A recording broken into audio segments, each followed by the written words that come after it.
Hello, listeners of the channel The Journey. Today you will dive into the remarkable and unforgettable journey of Korah. Stay with me until the end, and you will uncover lost and nearly forgotten secrets that few dare to tell. Let's begin now. The wilderness was not silent, even when nothing seemed to move.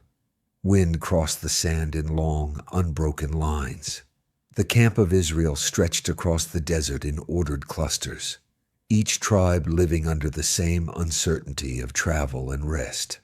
When the cloud lifted above the tabernacle, they moved. When it settled, they stopped. Their entire existence was shaped by something they could not control, only follow. In the center of that system stood the place of worship, the tabernacle, surrounded by the tribe of Levi. Among the Levites was a man named Korah. He belonged to the Kohathite line, a family assigned to carry the most sacred objects of the sanctuary once they were covered by the priests. It was not a role of leadership, but it was a role of proximity. Few Israelites came as close to the holy things as the sons of Kohath. They did not see the uncovered ark or touch what was forbidden, but they bore the weight of what represented God's presence among his people. Korah had grown inside that structure. He understood the rhythm of worship, the movement of sacrifice, the discipline required to approach anything connected to the holy place. He had seen Moses walk into the tent of meeting and return with decisions that shaped the entire nation. He had seen Aaron stand before God as high priest, mediating between the altar and the people. Nothing about that world was unfamiliar to him. But familiarity does not always produce contentment. Years in the same pattern began to change how the wilderness felt. The journey had lasted longer than the people once believed. A generation that left Egypt with expectation had slowly been replaced by those born under wandering. Funerals became part of the rhythm of life. Promises felt distant, even though they were never withdrawn. Korah lived inside that tension. Outwardly, nothing changed in his service. He continued his duties among the Levites. He followed the structure established for his family. He remained part of a system that functioned daily around the presence of God. Internally, something different was forming. The responsibilities assigned to him remained the same, but they no longer held the same weight of meaning they once had. What he had been given began to feel less significant when compared to what he observed in others. Moses carried authority over the entire nation. Aaron stood in a position no other man in Israel could occupy. Decisions that shaped life and death passed through their hands. Korah did not yet speak against them. There is no record of an open challenge at this stage. What Scripture shows instead is something more subtle, a shift in perception before any action appears. The human heart rarely changes direction in a single moment. It adjusts slowly, often without announcing itself. What begins as observation becomes evaluation. Evaluation becomes comparison. Comparison begins to produce conclusions that feel increasingly justified over time. Around him, Israel continued its journey. Manna appeared each morning. Water came when the rock was struck. The cloud still governed movement. The presence of God still rested over the tabernacle. Nothing external indicated instability, but internally, within the camp, not every heart responded to those signs in the same way. Some saw dependence and remained humble. Others saw repetition and began to grow restless with the structure of leadership itself. Korah's attention gradually settled on questions that did not exist in earlier years. Why should authority remain in one line? Why should Aaron's house hold the priesthood, while other Levites served in roles that did not carry the same recognition? These were not public accusations at first. They remained internal tensions shaped by observation and reflection. At the same time, the camp itself was not free from discouragement. The journey had been long, and the generation that first left Egypt was fading. Promises spoken at the beginning of the journey felt delayed. Even faithful people carried fatigue from waiting in a land that was never meant to be permanent. That atmosphere made certain thoughts easier to share. Korah was not alone in sensing frustration within parts of the leadership structure. Others around the camp carried similar unease, even if they expressed it differently. When these voices began to overlap, they created the conditions for alignment, even before formal agreement existed. At this stage, nothing had been declared. There was no confrontation, no organized challenge, no visible rebellion. Only a growing awareness among several men that the present structure of authority no longer felt unquestioned. Moses remained focused on the burden of leadership, carrying disputes, instructions, and responsibility for an entire nation that often struggled to remain steady in its trust. Aaron continued his priestly duties before the Lord, maintaining the order of worship as it had been commanded. Neither of them is shown reacting to Korah at this point, because the conflict has not yet become visible. What exists instead is preparation, though no one fully recognizes it yet, a shift inside one man's perception, the quiet alignment of similar thoughts in others, a nation still moving forward, unaware that internal tension is slowly approaching a moment where it will no longer remain silent. And when it does, it will not begin with armies or external enemies. It will begin with people who once stood inside the structure of worship itself, questioning the order they had lived within for years. The wilderness would soon reveal what those hidden thoughts were becoming.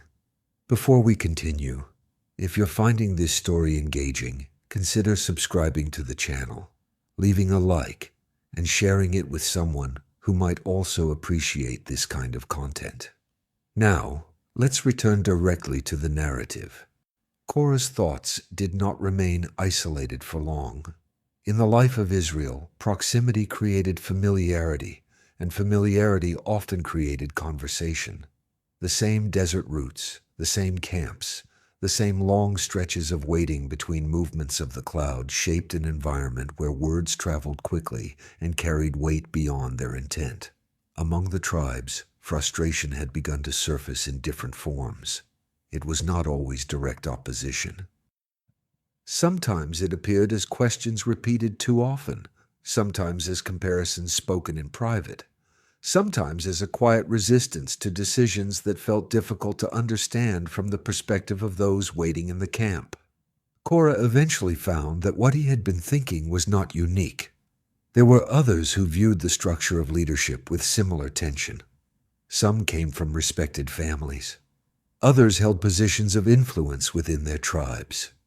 What connected them was not a single unified plan, but a shared sense that authority in Israel felt concentrated in ways that invited questioning. Two names became closely associated with Korah during this period: Dathan and Abiram, sons of Eliab from the tribe of Reuben. Their background carried historical weight. Reuben had once been the firstborn of Jacob, and even though that position had long lost its original privileges, the memory of what it once represented still lingered in the identity of his descendants. Dathan and Abiram were not silent observers. Their own frustrations found resonance with the ideas forming around Korah. At this point, a later interpretive tradition is often referenced in biblical scholarship to explain how such alignments develop in communal religious systems. The Old Testament scholar Gerhard von Rad, in his study Old Testament Theology, Germany, argues that rebellions within Israel's wilderness narratives are not random political uprisings, but structured crises that emerge when charismatic authority and institutional authority collide within a sacred community. In this reading, Korah's alignment with other leaders is not merely personal ambition, but the moment when collective dissatisfaction begins to form an alternative perception of sacred order, even before any formal act of rebellion exists. That interpretive lens helps frame what follows, but within the narrative itself, the process remains gradual and largely invisible. At first, conversations were private. They did not begin with declarations or accusations. They began with interpretation of events already known to everyone in Israel, decisions made by Moses, the priesthood assigned to Aaron, the continued journey through the wilderness without immediate settlement in Canaan. Each subject carried room for interpretation depending on how it was viewed. In those conversations, emphasis shifted gradually. What had once been accepted as divine guidance began to be discussed in terms of structure and fairness. The language changed before the conclusions were fully formed. Around them, more leaders listened, not because they had committed to rebellion, but because dissatisfaction expressed by respected figures tends to attract attention. Over time, additional voices joined the discussion. At this stage, nothing had been declared.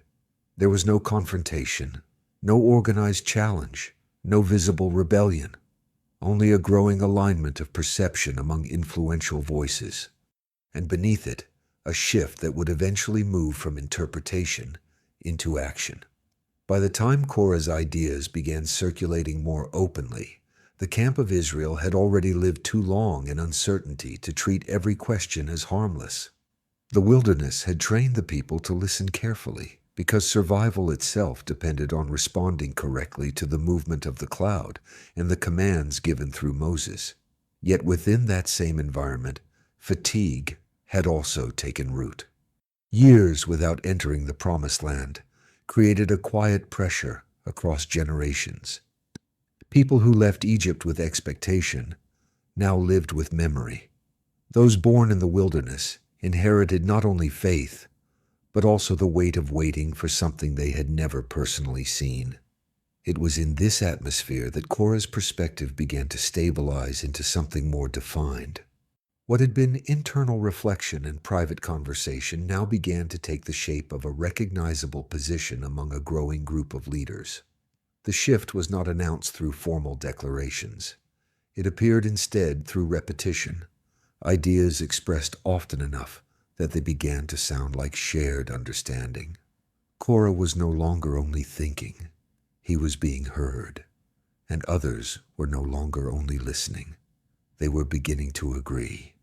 Among those drawn into this alignment were influential men whose authority came from their standing within the tribes. Their names carried weight in local decisions, and their opinions influenced how larger groups interpreted events in the camp. As their conversations with Korah continued, the focus narrowed toward one central question: the distribution of authority within Israel. The priesthood of Aaron became a focal point.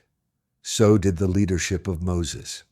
The discussion did not initially present itself as opposition to God. It was framed in terms that appeared more structural than theological. Questions about representation, questions about equality among those who had witnessed the same deliverance from Egypt, questions about whether sacred responsibility should remain concentrated within one family line.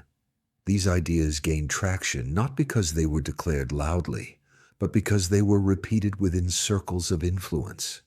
Dathan and Abiram, sons of Eliab from the tribe of Reuben, became closely associated with this growing group.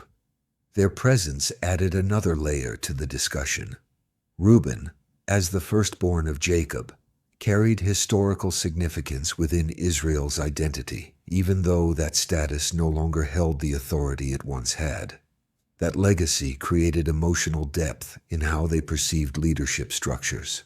As conversations expanded, more leaders became involved. Scripture later describes the number as 250 men, all recognized figures within the congregation. Their involvement did not begin as a single coordinated decision. It developed gradually as overlapping concerns were expressed in similar language. At this point, however, there was still no formal confrontation. The camp continued functioning normally. Manna still appeared each morning. The cloud still determined movement. The tabernacle remained at the center of worship, and the rituals commanded by God were still observed without interruption. Outwardly, Israel remained stable. Internally, a network of shared interpretation was forming among a specific group of leaders. Korah occupied a central position within this network, not because he had declared himself a leader of opposition, but because he functioned as a point where different lines of thought converged. His role as a Levite gave him proximity to sacred service. His family background gave him credibility among his peers. His daily responsibilities placed him close enough to observe how leadership operated at the national level. Moses, in contrast, continued carrying the full weight of national leadership. His responsibilities extended far beyond administration. Every dispute among tribes, every complaint about provision, every question regarding direction ultimately reached him. His position required constant mediation between the people and the instructions of God. Aaron remained focused on the priesthood, serving within the structure established for worship. His responsibilities were confined to the sanctuary, yet the significance of his role extended across the entire nation, since he represented the appointed means through which Israel approached God. Within the camp, however, perception was beginning to shift among those aligned with Korah. What had once been accepted as divine order was increasingly being discussed as a human structure that could be evaluated. The distinction between questioning and challenging had not yet been crossed publicly, but it was becoming less clear internally. At this stage, the tension was still contained within conversation rather than action. But the nature of conversation is that it rarely remains static. It moves, it spreads, it reinforces itself through repetition.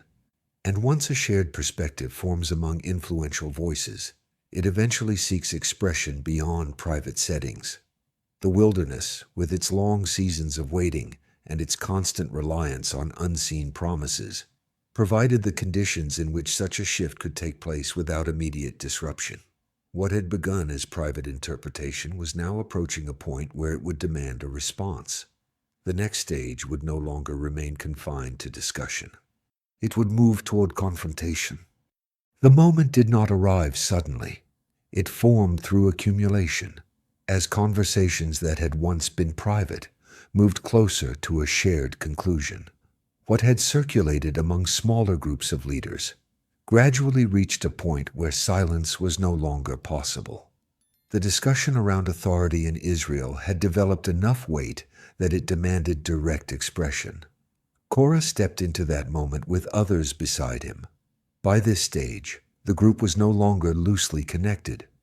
It included respected leaders from the congregation, men recognized for their position and influence within their tribes. Among them were Dathan and Abiram, sons of Eliab, representing a line that carried historical significance within the tribe of Reuben. Alongside them stood 250 leaders, all acknowledged figures within Israel. Their gathering was not framed as rebellion in their own understanding. It was presented as a correction of imbalance, a reconsideration of how authority was distributed among a people who had all experienced the same deliverance from Egypt. When they came before Moses, their words were direct. They questioned the structure that placed Moses and Aaron in positions of exclusive authority. Their argument rested on a shared identity within Israel, that the entire congregation had been set apart by the Lord, and therefore no single family should hold elevated spiritual responsibility over the rest. The statement carried a tone of confidence, as if the conclusion had already been reached before the conversation began. Moses listened. There is no record of immediate reaction. He did not respond with force, nor did he attempt to defend his position through argument at that moment. Instead, his response moved in a different direction entirely. He fell face down. This posture was not passive resignation. It reflected a recognition that the matter being raised could not be resolved through human reasoning alone. The conflict had moved beyond interpersonal disagreement and into the question of divine appointment. At the center of the dispute was not simply leadership, but the legitimacy of what God had established. After this moment of silence before the Lord, Moses spoke to Korah and those gathered with him. His response reframed the entire situation. He pointed out that the Levites already held a privileged position within Israel. They had been separated from the rest of the tribes for service connected to the tabernacle. Their responsibilities placed them closer to sacred things than most of the nation would ever experience. The issue, as Moses presented it, was not lack of opportunity or recognition. It was dissatisfaction with the role already given. He challenged the assumption underlying their demand, whether it was appropriate to seek a position that God had not assigned when they had already been entrusted with a defined calling. The confrontation revealed something deeper than organizational disagreement. It exposed a shift in how Korah and his group were interpreting their own roles. What had begun as discussion among leaders had now become a structured challenge to the established order of worship and governance within Israel. Dathan and Abiram refused to appear when summoned separately by Moses, signaling that the conflict was no longer confined to internal discussion. Their refusal added another layer of tension, showing that the disagreement had expanded beyond theological or structural debate into active resistance. At this stage, the entire camp was becoming aware that something significant was unfolding. The issue was no longer contained within private conversations among leaders. It had moved into public awareness, and with that shift came uncertainty among the people. For the first time, Israel was witnessing a challenge that originated from within its own leadership structure, not from external enemies or foreign powers. The cloud still rested over the tabernacle. The daily rhythm of worship and provision continued. But beneath that stability, a confrontation had fully formed. The question was no longer whether dissatisfaction existed. It was whether that dissatisfaction would remain within the boundaries of what God had established, or move beyond them into open conflict with his appointed order. What followed next would determine not only the fate of Korah and his group, but also how Israel understood authority, obedience, and the consequences of challenging what had been set apart by God. Numbers 16:8-11. The confrontation had reached a point where further discussion no longer carried weight. Words had already been exchanged. Positions had been clearly stated. What remained was not clarification, but resolution. Moses turned his attention to Korah once more, not with anger, but with a clarity shaped by responsibility. The issue before them could not be settled through persuasion alone, because it was no longer simply about human disagreement. It concerned the legitimacy of service before God. He reminded Korah and the Levites with him that their position in Israel was already defined. They had been separated from the rest of the tribes for service connected to the tabernacle. Their role, though not priesthood, was not insignificant. It was a structured responsibility established within the order of worship. The tension, as Moses exposed it, was not rooted in absence of calling, but in rejection of the calling already given. Korah and his companions were not being asked to accept less than nothing. They were being reminded that they already stood within a defined boundary of service. Yet that reminder did not resolve the conflict. Instead, it revealed how far the disagreement had progressed. Moses then directed the situation toward a test that would remove human interpretation from the outcome. The decision, he declared, would not be determined through debate or collective agreement. It would be made known through a direct act of God. Each man involved in the challenge was to take a censer, place fire within it, and present incense before the Lord. Aaron would do the same. The outcome would reveal whom God had chosen to stand in the role of priest before him.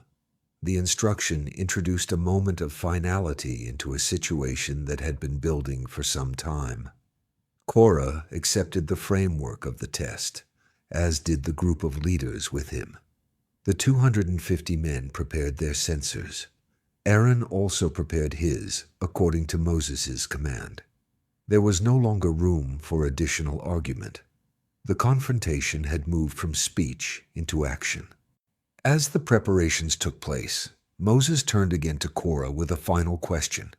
He pointed back to the privilege already given to the Levites, emphasizing that their service was itself a form of separation from the rest of Israel. They had been entrusted with responsibilities that others could not approach. The question was not rhetorical in tone, but revealing in nature. Was it not enough to serve in the capacity already given? The statement exposed the underlying issue that had shaped the entire conflict, the inability to remain within assigned boundaries when comparison had altered perception. Korah's dissatisfaction was no longer hidden. It had become the driving force behind a structured challenge involving recognized leaders from across the congregation. Meanwhile, the camp itself had begun to sense the seriousness of what was unfolding. What had started as internal disagreement among leaders had now become a public moment of decision. People gathered in anticipation, aware that the outcome would affect not only the individuals involved, but the entire understanding of authority within Israel. The tabernacle stood at the center of this tension, unchanged in structure, but now serving as the focal point of an unresolved dispute. The presence of God remained associated with it. The cloud still rested above it. But the question before the nation had shifted. It was no longer about movement through the wilderness or provision for daily survival. It was about whether human ambition could redefine what God had already established. As the appointed moment approached, the censers were prepared. Fire was placed within them. Incense was readied before the Lord. Every participant stood in position for what would be a decisive demonstration. At this stage, no one present could claim ignorance of what was at stake. The test had been clearly defined. The outcome would not depend on interpretation. It would depend on what God Himself revealed. And when that moment came, there would be no ambiguity left about the legitimacy of the roles being questioned. The appointed moment arrived without ceremony. No trumpet announced it. No gradual build-up signaled what was about to occur. The men involved stood at the entrance of the tabernacle with their censers, each holding fire and incense before the Lord. Aaron stood among them, positioned according to Moses' instruction. The camp watched in silence. What had begun as conversation among leaders had now become a visible separation of positions. On one side stood those who challenged the established order. On the other stood Moses and Aaron, not as participants in a debate, but as those waiting for the outcome to be revealed by God. Moses addressed the assembly one final time. His words were not directed at persuasion, but at clarity. If these men died in the ordinary way that all people die, then their claim would stand as valid. But if something beyond natural outcome occurred, then it would be understood that the challenge had extended beyond human leadership and into direct opposition against God's established order. There was no emotional appeal in his statement, only definition. As the words settled, the ground beneath the camp became still in a way that was almost unnatural. The air felt heavy, as if creation itself had paused. Then the event unfolded rapidly. The earth beneath the tents of Dathan and Abiram opened. The ground split in a way that no human force could control or reverse. Their households, their possessions, and everything associated with them were drawn into the opening of the earth. The movement was sudden and complete, leaving no space for resistance or escape. The gap closed again. What remained was silence. Those who witnessed it reacted immediately. Fear spread through the camp as people moved away from the area, overwhelmed by what they had seen. The stability of the ground, something taken for granted in daily life, had become unpredictable in a single moment. At the same time, another event occurred at the tabernacle. Fire came out from the presence of the Lord and consumed the 250 men who had offered incense. Their censers, still holding fire, fell back into the dust as the men themselves were no longer present. The convergence of both events, earth opening and fire consuming, left no room for alternative interpretation among those who witnessed it. The challenge had not been resolved through human decision. It had been answered through direct divine action. The censers that had been used in the offering were collected afterward. They were not discarded, but repurposed. The bronze was hammered into a covering for the altar, creating a permanent reminder of what had occurred. The physical object remained within the structure of worship, ensuring that future generations would encounter its meaning during acts of sacrifice. The message was embedded into the very place where atonement was made. The rebellion had ended in a single day, but its impact extended beyond the individuals directly involved. The camp was forced to confront the reality that proximity to sacred service did not guarantee alignment with divine order. Korah himself disappears from the narrative at this moment, but his influence remains visible in those who followed him and in the structural reminder left at the altar. The wilderness returned to silence, but it was not the same silence that existed before. It carried awareness of what had taken place. However, the response of the people did not stabilize in the way one might expect after such an event. Even after witnessing judgment, uncertainty and frustration did not fully disappear from the camp. The human reaction to divine correction did not immediately produce lasting agreement. What followed revealed that the issue was not limited to Korah alone. It had exposed something deeper within the congregation itself, and that deeper tension would soon surface again, this time in a different form. Numbers 17:8. The aftermath of the judgment did not produce the final resolution the camp expected. The events had been unmistakable. The earth had opened. Fire had consumed. The censers of the leaders had been turned into a permanent covering for the altar. Yet even with these visible signs, uncertainty still lingered among the people of Israel. The issue was no longer confusion about what had happened. It was acceptance of what it meant. In response to the continued unrest, the Lord gave Moses a different kind of instruction. This time, the answer would not come through destruction or judgment, but through a sign that could be preserved and observed over time. 12 staffs were to be collected, one from each tribe. Each staff represented the authority and identity of its tribe, held by its leader as a symbol of governance and order within Israel. Among them was the staff of Aaron, representing the tribe of Levi. All 12 staffs were brought before the Lord and placed in the tabernacle, in the presence of the Ark of the Covenant. There was no external indication of what would happen next. No movement, no sound, no visible process. The staffs remained there overnight. In the natural sense, nothing about them could change. They were dry wood, cut from living trees long before, now stripped of life and growth. Their condition represented finality. The next day, Moses entered the tabernacle to retrieve them. What he saw broke the expectation of natural order. Aaron's staff had changed. It had not simply shown a sign of life. It had undergone a complete transformation.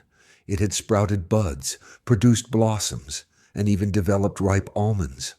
All stages of growth appeared together on the same piece of wood, as if time itself had been condensed into a single object. The other staffs remained unchanged. Only Aaron's had responded. Moses brought all 12 staffs out before the leaders of Israel. Each tribe received its staff back exactly as it had been placed, except for the tribe of Levi, represented by Aaron. The contrast required no explanation. The message was visible. The authority had not been claimed or negotiated. It had been confirmed. The significance of the sign was not only in the miracle itself, but in what it communicated about origin and legitimacy. Life had appeared where there was no remaining possibility of life by natural means. That distinction removed ambiguity about source. What was established was not maintained by human structure, but by divine intervention. The Lord then instructed that Aaron's staff be kept permanently before the Ark of the Covenant. It was not to be returned to circulation among the tribes. It was to remain in the most sacred space of Israel's worship as a continual testimony, a record that would outlast the generation that witnessed it. The people responded with a mixture of fear and recognition. The fear came from the realization of how close they had come to resisting what God had clearly established. The recognition came from seeing that leadership in Israel was not built on human agreement, but on divine appointment. The wilderness had now provided three distinct forms of confirmation. Judgment had shown the consequence of rebellion. The altar had been marked by the censers of the judged, and now life itself had appeared on a dead staff. Each sign reinforced the same truth from a different angle. Authority before God was not self-generated. It was given, and it was confirmed by God alone. For Israel, this moment brought a temporary stabilization. The visible sign removed ambiguity in a way that words alone could not. Yet beneath the surface, the broader lesson extended beyond leadership structure. It pointed toward a principle that would remain relevant throughout their history. Life in the presence of God does not emerge from human effort or claim. It emerges from divine choice. Aaron's staff did not grow because of human expectation. It grew because God declared it so, and that declaration became permanent within the center of Israel's worship. From this point forward, whenever questions arose, the testimony was already present in the tabernacle. A reminder that what God establishes does not depend on ongoing debate. It depends on His will, and that will, once revealed, carries its own evidence. A quick pause here. If you're following along so far, your subscription, like, and share really helps support the continuation of this kind of content. Let's get back to the story. Time in the wilderness did not stop after the events surrounding Korah. The camp of Israel continued to move according to the direction of the cloud. The tabernacle remained at the center of their life, and the structure of worship continued as it had been established. Yet something had changed in the collective memory of the people. Certain moments could not be absorbed into routine. The earth opening beneath Dathan and Abiram, the fire that consumed the 250 leaders, and the blossoming of Aaron's staff did not fade into background history. They became reference points that shaped how future decisions were understood. Korah himself was no longer present in the camp, but his name remained attached to what had occurred. Over time, his identity became inseparable from the rebellion that had formed around him. When later generations within Israel were counted and reorganized, the narrative of the wilderness was preserved alongside genealogies and records of survival. In that record, Korah's line is mentioned, but with a significant distinction. His sons did not die. That detail stands quietly within the text, without explanation of every circumstance, yet it carries weight in how the story continues beyond judgment. The rebellion did not erase every branch connected to his family line. In the generations that followed, the descendants of Korah appear again within Israel's worship life. They are associated with service connected to the sanctuary, not in opposition, but within structured roles among the Levites. Their presence indicates that history did not end their identity, even if it reshaped it. Over time, the name that had once been associated with rebellion became attached to something very different in Israel's memory. Within the Psalms, groups identified as the sons of Korah appear as contributors to worship songs. Their words reflect longing for God, reverence for His presence, and recognition of His dwelling place among His people. This shift does not erase what occurred in the wilderness. It exists alongside it. Scripture preserves both realities at the same time, the judgment that fell upon Korah's rebellion and the continued life of those who came after him. This dual presence forms part of the broader pattern in Israel's history. The consequences of rebellion are real, but they do not necessarily define every future generation in the same way. Identity within the covenant people is shaped not only by ancestry, but also by ongoing response to God. The memory of Korah remained a warning. The service of his descendants became a testimony. Both elements existed together within Israel's understanding of their own history. The wilderness generation that witnessed these events eventually passed away, as the Lord had declared earlier in Israel's journey. A new generation entered the land that had been promised to their fathers. For them, the story of Korah was no longer something they saw directly, but something they inherited through instruction, scripture, and worship tradition. It functioned as a boundary marker in memory, a reminder of what happens when divine order is resisted from within. At the same time, it also demonstrated that the story of a family or a name is not locked into a single moment in history. The sons of Korah show that continuity and restoration can exist even after severe disruption. Israel carried both truths forward. Judgment had taken place. Mercy had also preserved a line. And in the structure of worship that developed later, both would be remembered whenever the story was retold. The wilderness had ended its direct witness of the event, but its consequences continued to shape identity, worship, and memory long after the camp had moved on. Centuries passed after Israel left the wilderness. Kings rose in Jerusalem. The tabernacle gave way to the temple. Generations changed, languages evolved in expression, and the nation moved through cycles of faithfulness and decline. Yet certain memories remained fixed within Israel's spiritual consciousness, preserved through scripture and repeated in teaching. Korah's rebellion was one of those memories. It did not survive because of political significance or military consequence. It survived because it represented something deeper, a collapse that began inside the heart of a man who had lived close to sacred service. Within Israel's sacred writings, his story became more than history. It became instruction. When later biblical writers reflected on patterns of spiritual danger, they returned to figures whose lives illustrated internal corruption rather than external opposition. Korah belonged to that category. His rebellion was not framed as foreign attack, but as internal resistance to what God had established.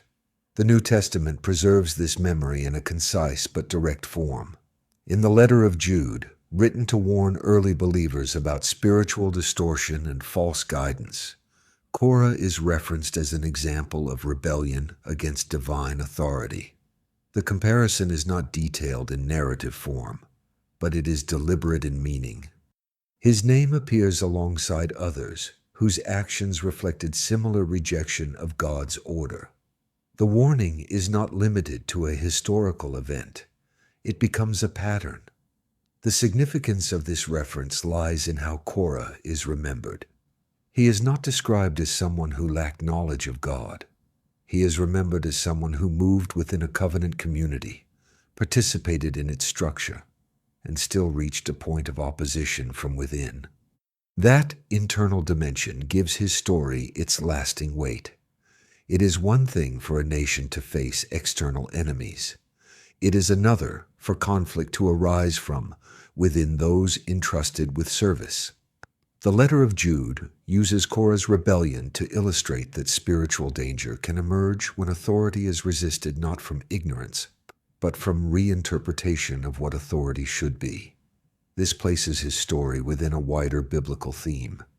Throughout Scripture, moments of crisis often arise not only from rejection of God, but from disagreement with how God chooses to govern his people. Korah's rebellion fits into that pattern as one of its clearest examples. He did not lead an external invasion. He did not represent a foreign ideology. He stood within the structure of worship and challenged its foundation from inside. That is what made his story endure as a warning.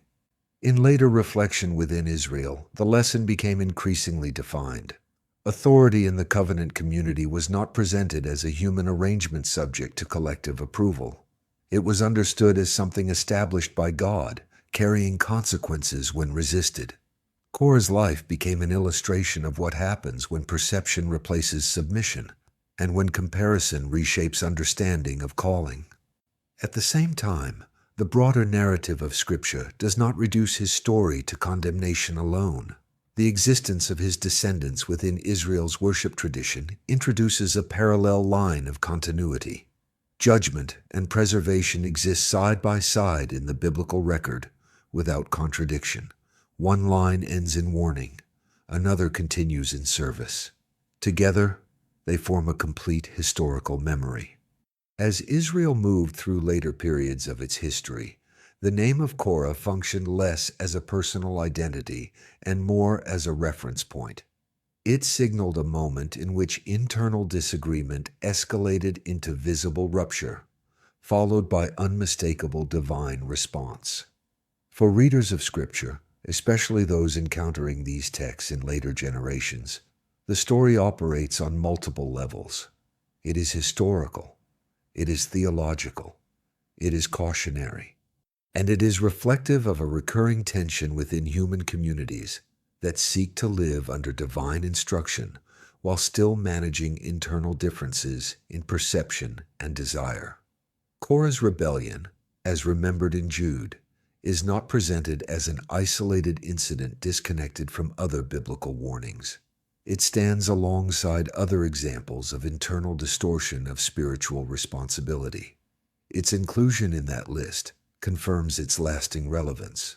The wilderness is no longer the setting, but the principle remains active, and the memory of Korah continues to function as a fixed point in Scripture, reminding every generation that proximity to sacred structure does not eliminate the need for humility, and that internal resistance to divine order often begins in the quiet space between observation and interpretation. Long after the sand of the wilderness had been left behind, its lessons remained active in the memory of Israel and in the pages of Scripture. The generation that witnessed Korah's rebellion eventually disappeared, as all generations do. New voices replaced old ones. New challenges emerged. New leaders carried responsibility in different seasons of history. Yet the story of Korah did not fade with time. It stayed anchored in the structure of Israel's collective memory, preserved not as a distant tale, but as a recurring reference point whenever questions of authority, obedience, and spiritual order arose. The wilderness had functioned as more than a physical journey. It had become a formative environment where internal character was exposed under sustained pressure. There were no competing nations in that space, no external threats forcing unity through conflict. Instead, the greatest tensions emerged from within the community itself. Korah's story remained one of the clearest examples of that internal tension reaching its breaking point. At its core, the narrative does not depend on complexity. It is built on a progression that repeats across human history in different forms. A defined calling, a growing dissatisfaction, a shift in perception, alignment with others who share similar concerns, and finally, a confrontation that reveals the limits of human interpretation when placed against divine appointment. The outcome in the wilderness was not ambiguous. What followed Korah's rebellion left physical markers within Israel's worship life. The censers became part of the altar's covering. Aaron's staff remained in the presence of the ark. These were not temporary signs. They were embedded into the structure of worship itself, ensuring that memory and meaning would remain connected. Even long after the events, Israel could not approach the altar without being reminded of what had occurred. Yet the significance of Korah's story extends beyond Israel's internal history. In later scripture, particularly in the writings of the early Christian era, his rebellion is referenced as a warning about patterns that repeat across generations. The reference in the Epistle of Jude places Korah within a broader category of spiritual resistance that arises not from outside the community of faith, but from within it. That placement is important. It frames his story not as an isolated failure, but as a recurring possibility within any community that operates under defined spiritual order. The New Testament does not reinterpret the events.